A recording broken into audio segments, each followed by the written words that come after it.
Hola amigos, que la paz del Señor esté siempre con ustedes. Mi nombre es José Moreno. Es un gusto llevar hasta donde tú estás una clase semanal de la palabra del Señor. ¿Para qué? Para que tú y yo aprendamos juntos mucho más y podamos compartir con nuestros amigos, con nuestra familia de una manera sencilla, pero también al mismo tiempo profunda de la palabra del Señor. El día de hoy estaremos hablando en una primera parte de las bodas de Canaán. Entonces nos vamos a situar en el Evangelio de Juan, capítulo 2. Vamos a hablar acerca de una boda muy importante para todo el mundo, una boda muy interesante. Recuerdo que un amigo me estaba diciendo en una ocasión, me dijo este chiste, me dice: ¿en qué se parece una boda a un divorcio? ¿Una boda a un divorcio? Le dije, no se parecen en nada. ¿En qué se puede parecer una boda a un divorcio? Me dice este amigo, mira, en que en una boda todo es arroz, todo es arroz, todo es arroz. En cambio, en un divorcio todo es paella, todo es paella, todo es paella. Ay. Tal vez has asistido a bodas donde no hay arroz.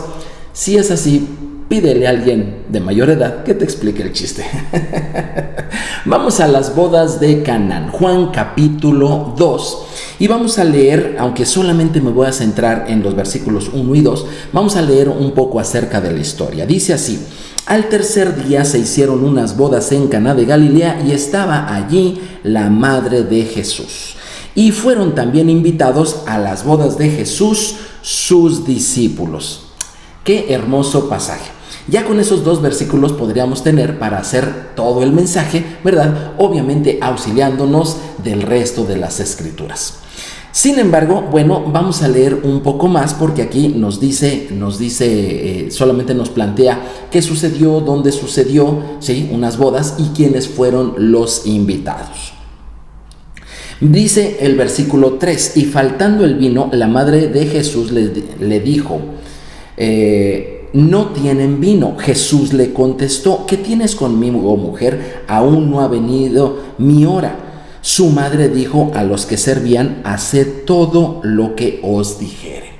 Aquí viene un aspecto importante e interesante de esa boda que la hace única, la hace muy particular. El vino faltó, ¿verdad? María, la madre de Jesús, le dice a Jesús esto, le reporta: oye, no tienen vino. Jesús da una respuesta que, no parece ser una respuesta que tal vez a una mamá le gustaría de parte de su hijo, ¿verdad? Que le llamaran mujer y que le dijeran: mira, no me estés poniendo esos problemas, ¿verdad? Que yo todavía no llega mi hora. Sin embargo, María le dijo a los que servían rápidamente, como no encontró una respuesta en su hijo Jesús, fue con los que les servían allí en la boda y les digo: hagan lo que él dice. Algo sabía María, que tenía la confianza de que de él vendría la solución y que los que servían en la boda tendrían una dirección clara en las palabras de Jesús.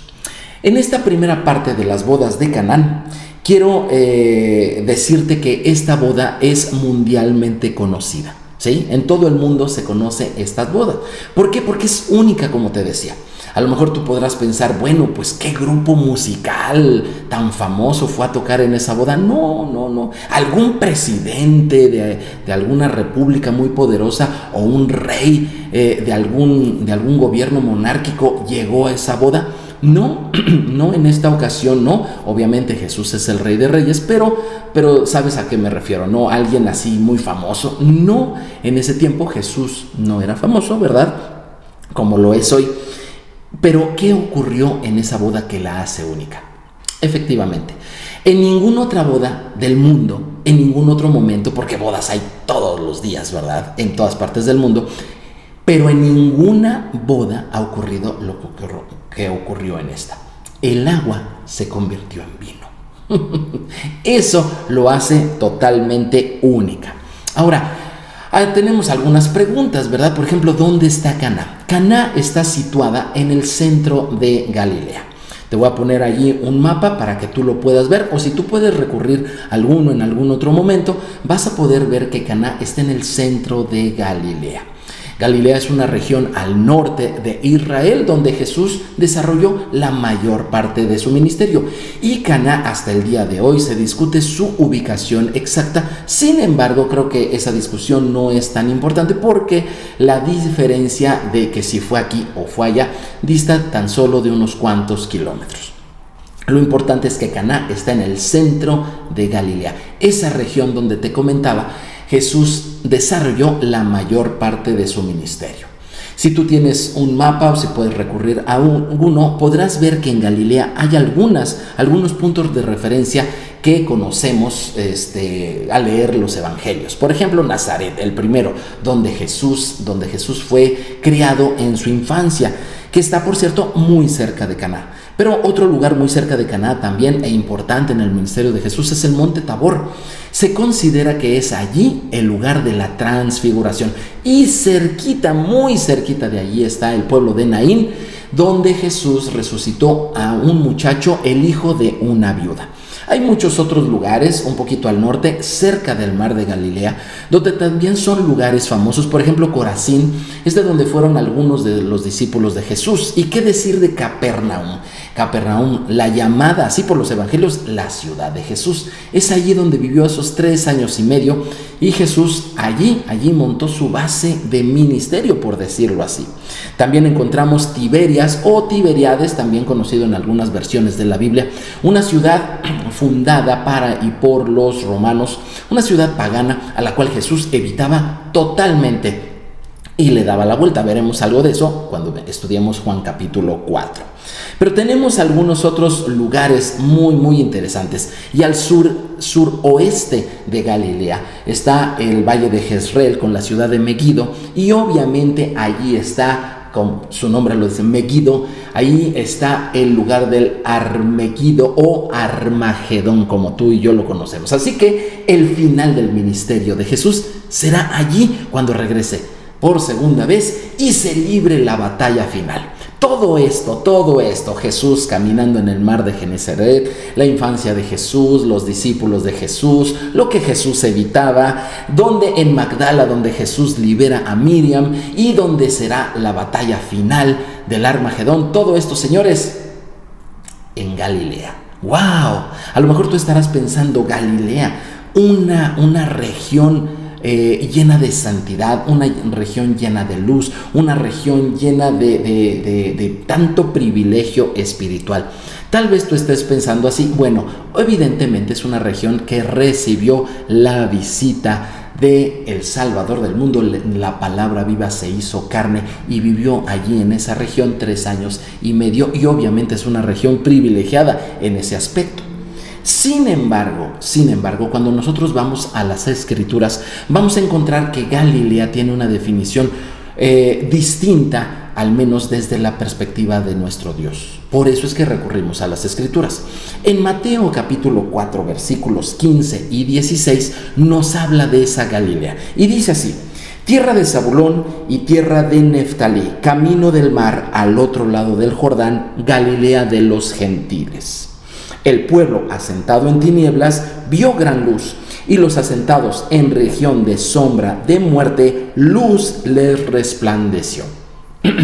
Pues muy bien, aquí estamos viendo que efectivamente Galilea de los gentiles tuvo el privilegio de que una gran luz, y en la Biblia dice luz con mayúscula, o sea, no está hablando de cualquier luz, está hablando de la luz de nuestro Señor Jesucristo. Allí Galilea fue iluminada por la presencia, la enseñanza, el amor y los milagros de Jesús. Precisamente allí hizo Jesús muchas cosas grandes. Sin embargo, respecto de Galilea, dice varias cosas. Dice, por ejemplo, Galilea de los gentiles. Y a lo mejor para ti, para mí, que hablamos español, gentil es una palabra buena, es una palabra de amabilidad, ¿verdad? Ay, mira, qué gentil es esa persona. Pero en la cultura de Mateo, quien escribió esto, y del profeta Isaías, que también escribió acerca de Galilea de los gentiles, quiero decirte que para ellos, judíos, como Jesús también, como los apóstoles, el mundo se divide, y tú lo puedes ver en las Escrituras, el mundo se divide en la gente de Israel y los demás. Esos son los gentiles. Ajá, efectivamente. Entonces no tiene nada que ver con la gentileza, sino que tiene que ver con la otra gente, la gente que no es del pueblo de Dios. A eso se refiere. ¿Por qué le llamaron Galilea de los gentiles? Bueno, si tú estudias la historia te vas a dar cuenta que muchos siglos antes de Jesús, vinieron los asirios y se llevaron a muchísima gente del pueblo de Israel de allí. Y bueno, fue una cuestión tanto militar como política y social muy fuerte. Fue un cambio tremendo lo que vivió el norte de Israel, es decir, la Galilea. Que llegaron los asirios, se asentaron allí, se mezclaron con los hebreos, los israelitas que todavía estaban allí, y se formó una mentalidad, una cultura, una sociedad y una fe mezclada, una fe distinta. Si bien es cierto que en parte tenían la fe en el Dios de Israel, pero en parte también tenían una serie de actividades paganas, de fiestas, rituales, principios, consideraciones y, en fin, toda una ideología pagana, la que reinaba allí en Galilea en tiempos de nuestro Señor Jesús. Así que vamos a ver el ministerio de Jesús. Lo primero que nos llama la atención en esta narración del apóstol Juan es que dice al tercer día, así dice Juan capítulo 2, versículo 1, al tercer día se hicieron unas bodas en Caná de Galilea. Ahora, ¿podría el texto no haber dicho al tercer día? O sea, ¿qué de importante tiene al tercer día? Juan, ¿para qué me dices al tercer día? Bueno, a lo mejor un lector inicial, un lector novato en las escrituras, no le vea la importancia de al tercer día, pero Juan, un judío del primer siglo, sí le ve mucho la importancia. Y para él fue muy necesario mencionar esto del tercer día. ¿Por qué? Porque al decirlo, Juan está conectando las bodas de Canaán con lo dicho por los profetas. ¿Con cuál profeta? Específicamente el profeta Oseas. ¿Has leído el profeta Oseas? Es muy bonito, es muy interesante. Y de hecho, si tú eres de los gentiles, es decir, si tú no eres parte del pueblo israelí, si tú no eres parte del pueblo hebreo, o dicho aquí en el siglo XXI, ¿no? Si tú no eres un judío, bueno, sería muy importante que tú leyeras al profeta Oseas. ¿Sale? Es muy importante. Bueno, Oseas capítulo 6, a partir de su versículo 1 hasta el versículo 3 dice así. Fíjate lo que dice el profeta Oseas. Dice: venid y volvamos al Señor, porque Él arrebató y nos curará, hirió y nos vendará, nos dará vida después de 2 días. En el tercer día, ¿ya viste la conexión? En el tercer día nos resucitará y viviremos delante de Él y conoceremos y proseguiremos en conocer al Señor como el alba está dispuesta a su salida y vendrá a nosotros como la lluvia tardía y temprana a la tierra. Muy bien. Hay algunas palabras que yo quisiera resaltar del profeta Oseas. Qué maravilla, ¿verdad?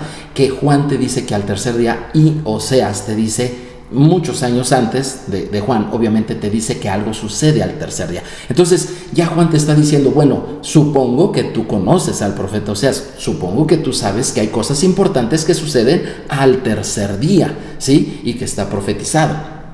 Pero en esta profecía de Oseas, a mí me gustaría resaltar varias cosas por algo importante.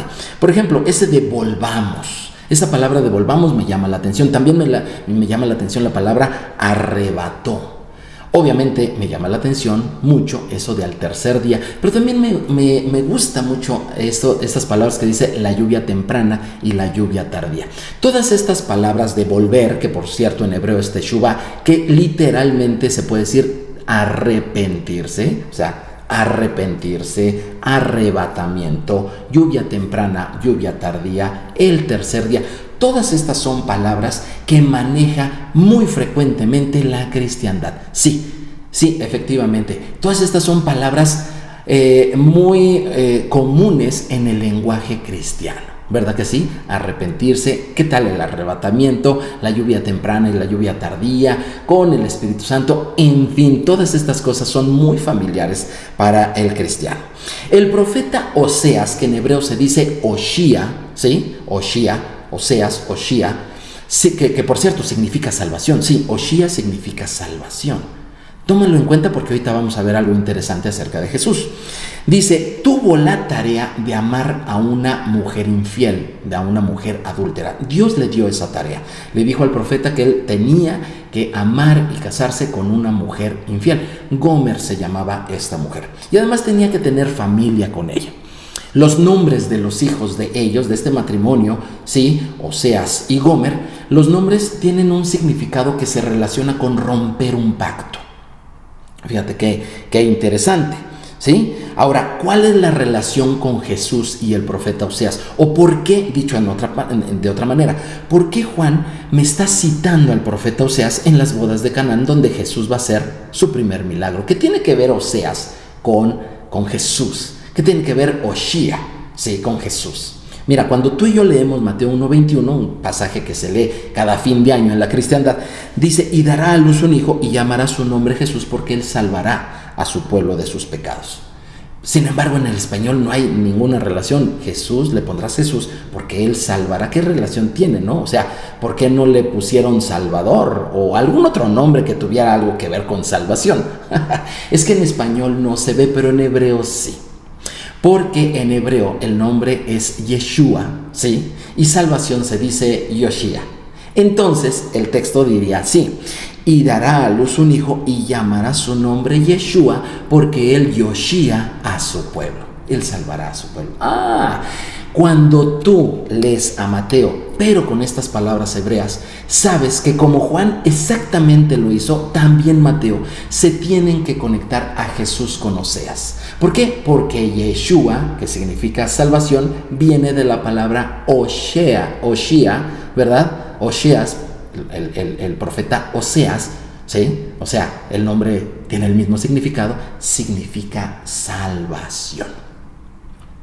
¿Qué es lo que ocurre aquí en las Escrituras? El ministerio de Jesús consiste en la salvación que profetizó Oseas. El hombre que redime y salva a su compañera infiel, la cual rompió el pacto. El ministerio de Jesús nos habla del amor del Padre que hace teshuva, que hace volver, que hace regresar con el arrepentimiento a sus hijos para que vuelvan a ser otra vez su pueblo. Espero que tú estés viendo el antecedente claro de las bodas de Canaán. Digo, porque muchas veces la gente piensa que Juan 2, ahí las bodas de Canaán, están simplemente para saber si hemos o no de tomar vino. Olvídate de esas discusiones inútiles. Está allí para que nosotros sepamos a qué vino Jesús a esta tierra. Él vino para esto. Jesús no vino a fundar una religión. Jesús no vino a fundar una ideología. Si tú le preguntas, tal vez, ¿verdad? A un católico, ¿verdad? Te va a decir que Jesús vino a fundar su religión, la religión católica. Si tú le preguntas a un cristiano, pero ahora evangélico, te va a decir que muy probablemente que él vino a fundar verdaderamente la religión cristiana y cosas así, y cada quien te va a decir algo así, pero Jesús no vino a esas cosas. Jesús vino a rescatar lo que se había perdido, exactamente como lo presenta hermosamente el profeta Oseas. Ahora, Jesús también habla acerca de ese tercer día, porque el profeta Oseas y Juan coinciden en que Jesús hizo algo grandioso y maravilloso al tercer día. Pero ahora vamos a escuchar las palabras del mismo Jesús para ver qué dice respecto del tercer día. Lucas 13:32 y les dijo, id y decid a aquella zorra. Está hablando allí Jesús acerca de Herodes. Dice, he aquí echo fuera demonios y hago curaciones hoy y mañana, y al tercer día termino mi obra. Durante 2 días, es decir, durante 2000 años, Jesús ha estado haciendo esa obra de salvación en una Galilea de gentiles. Jesús ha estado haciendo esa obra donde va a haber un cambio muy fuerte, donde algo se está gestando, y precisamente en favor de una boda. Durante 2000 años se ha estado sembrando también la semilla de Abraham, porque la descendencia de Abraham fue sacada de ahí de Galilea y ha sido regada por todas las partes del mundo. Y esos descendientes han sido como una semilla esparcidos por todo el mundo, ¿verdad? Y ahora el Señor los trae de vuelta, los trae de regreso, porque son sus hijos, para que vuelvan a ser su pueblo. Caná es una palabra, ya vimos que es Galilea, ahora vamos a ver qué es Caná.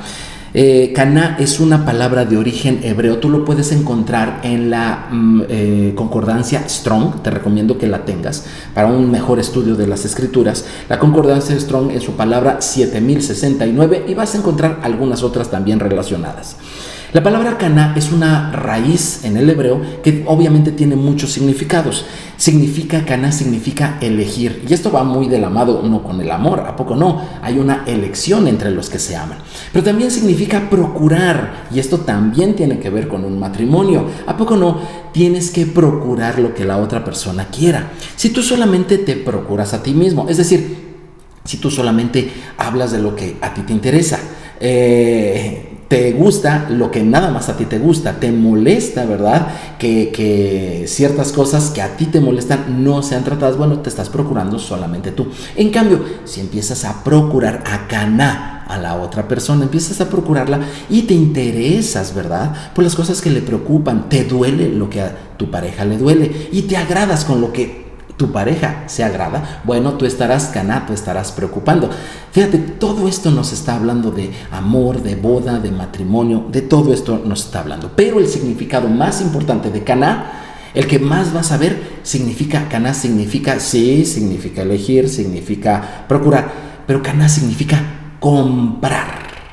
Eso significa comprar. Así que las bodas de Caná son las bodas de la compra, donde algo fue comprado. Algo fue comprado. ¿Qué fue comprado? ¿Fue comprado los hijos? ¿Fue comprado la esposa infiel? ¿Qué fue comprado? Efectivamente, los hijos que dejaron de ser hijos, fue comprada la esposa infiel, como lo dice Oseas. ¿Y quiénes son esos? Bueno, pues esos somos tú y yo. Fuimos comprados tú y fui comprado yo. Fue comprado todo aquel que cree en Jesús. Esos fuimos comprados. Si tú tienes duda de esto, bueno, el apóstol Pablo, otro apóstol, le llamamos para que nos diga de qué se trata esta compra, y dice en 1 Corintios 7:23, porque por precio fuisteis comprados. En el capítulo que Pablo habla del matrimonio, así dice, porque por precio fuisteis comprados, no os hagáis esclavos de los hombres. Como te decía, Jesús no vino a fundar una religión. ¿Sabías tú que las religiones esclavizan? De hecho, una religión es solamente un conjunto de ideas respecto de algo, ¿sí? Es una ideología. Así que una religión es una ideología y una ideología es una religión. Entonces, estas cosas, ideologías, religiones, como se llamen, esclavizan. En tanto que la palabra de Dios libera. Te recomiendo, ¿verdad?, que no hagas mucho caso ni de las ideologías ni de las religiones y te aboques a leer la palabra de Dios, la cual tiene el poder de hacerte salvo si es que aún no has creído en Jesús de Nazaret. Ahora, además de esto, Galilea representa a las naciones. Hasta el día de hoy, si tú viajas allí a Galilea, un lugar muy bonito, y te subes en ese barco para poder estar en las aguas que Jesús pisó, ¿verdad?, y poder estar allí más o menos en ese lugar. Hasta el día de hoy, en esos barcos que te hacen ese paseo, te vas a encontrar que son abordados por gente de todo el mundo, literalmente de todo el mundo. Y si tú vas allí, los que están dirigiendo la nave te van a preguntar ¿de dónde vienes? Van a buscar el idioma y ¿de dónde vienes? Pues vengo de México. Ok, perfecto. Van a sacar una bandera de México, la van a poner ahí en el barco y te van a poner grabaciones de alabanzas a Dios en español. Pero lo mismo, en ese mismo viaje, tú vas a encontrar que de repente quitan la de México, preguntaron, ponen la de China, alabanzas en chino, quitan la de China, ponen la bandera de Inglaterra, alabanzas en inglés, y así sucesivamente de todos porque los barcos no son pequeños, de toda la gente que viaja allí y visita el mar de Galilea todos los días. Así que Galilea representa a todas las naciones. Pero bueno, eso lo puedes ver cuando tú vas allí. Pero en las Escrituras, ¿dónde se ve? En el profeta Isaías. Dice así Isaías 9:1: mas no habrá siempre oscuridad en la que ahora está en angustia. ¡Wow! O sea, Galilea no siempre en oscuridad. ¡Qué maravilla! Dice, tal como la aflicción que él vino en el tiempo que livianamente tocaron la primera vez la tierra de Zabulón y la tierra de Neftalí, pues al fin llenará la gloria el camino del mar de aquel lado del Jordán, Galilea de los gentiles. Desde tiempo de Isaías ya se sabía que Galilea era territorio de Israel, pero como si no lo fuera. Era gente de Dios, pero como si no lo fuera. O sea, sabían de Dios, pero no atendían a la luz de la palabra de Dios. Así que dice, pero no se preocupen, eso se va a acabar y va a venir esa luz. ¡Wow! ¡Qué hermoso! Al matrimonio también se le conoce como Galilea. De hecho, si tú buscas la palabra 1550 en la concordancia Strong, tú vas a encontrar que Galil, de donde viene Galilea, significa esto, Galil. Es otro símbolo muy importante que tenemos que ver en este estudio. Galil significa anillo. Si tú quieres saber una palabra en hebreo, ya la tienes el día de hoy. Galil. ¿Qué significa? Anillo. ¿Y para qué son los anillos? Bueno, obviamente. Si unimos todos estos elementos en la narrativa tan rica, tan simbólica del apóstol Juan, ¿sí? Elementos como el tercer día, elementos como Galilea, elementos como la boda, como el anillo, como los gentiles, tenemos el ministerio de Jesús. Te lo voy a leer, lo escribí de esta manera. El ministerio de Yeshua, la palabra viva, consiste en trabajar 2 días y terminar su obra al tercero. En él habrá una boda con gente de todas las naciones, a las cuales el esposo compró con su amor y trae de vuelta a sus hijos para que vuelvan a ser su pueblo, poniendo en ellos el anillo de la señal del pacto. Este es el ministerio de Jesús y este está encapsulado en los versículos 1 y 2 de Juan capítulo 2, las bodas de Caná. Pero te invito a que veamos en la siguiente clase los versículos 3 en adelante, porque vamos a encontrar muchas cosas muy interesantes en esta boda, las bodas de Caná. Que el Señor te bendiga. No olvides suscribirte, darle clic y compartir este video con alguien a quien tú sepas que le puede ayudar. Nos vemos en la siguiente. Shalom, shalom.